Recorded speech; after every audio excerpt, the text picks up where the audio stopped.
ചിന്വാനമഹന്യഹന്യഹനി സാകാരാൻ വിഹാരക്രമാനാരുന്ധാനം അരുന്ധതി ഹൃദയമപ്യാർദ്രസ്മിതാസ്യ ശ്രിയാ ആതന്വാനമനന്യജന്മനയനശ്ലാഘ്യാമനർഘ്യാം ദശാമാമന്ദം വ്രജസുന്ദരീ സ്തനതടീ സാമ്രാജ്യമുജ്ജൃംഭതി.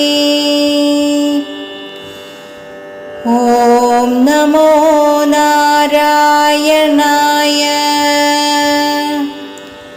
ഓം നമോ നാരായണായ. ഓം നമോ നാരായണായ.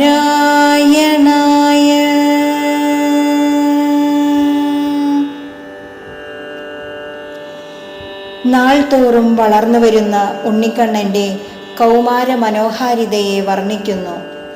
ഓരോ ദിവസം ചെല്ലുന്തോറും പുതിയ തരം കളികൾ കണ്ടുപിടിച്ചുകൊണ്ടിരിക്കുന്നവനും പുഞ്ചിരി തൂകുന്ന മുഖത്തിൻ്റെ കാന്തി കൊണ്ട് അരുന്ധതി ദേവിയുടെ ഹൃദയത്തെ പോലും തടഞ്ഞു നിർത്തുന്നവനും കാമദേവൻ കണ്ടുകൊണ്ടാടുന്ന ആരാധ്യമായ യൗവനാവസ്ഥയെ പ്രാപിച്ചുകൊണ്ടിരിക്കുന്നവനുമായ ഗോപസുന്ദരിമാരുടെ കൊങ്കത്തടങ്ങളിൽ പരമാധികാരം വഹിക്കുന്ന ശ്രീകൃഷ്ണൻ മെല്ലെ വളർന്നുകൊണ്ടിരിക്കുന്നു.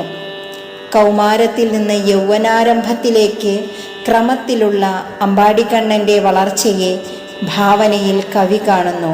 പതിവ്രതമാരിൽ അത്യുത്തമയും വസിഷ്ഠപത്നിയുമായ അരുന്ധതി ദേവിയെ കൂടി മോഹിപ്പിക്കുന്നതാണ് ഭഗവാന്റെ മുഖപത്മകാന്തി.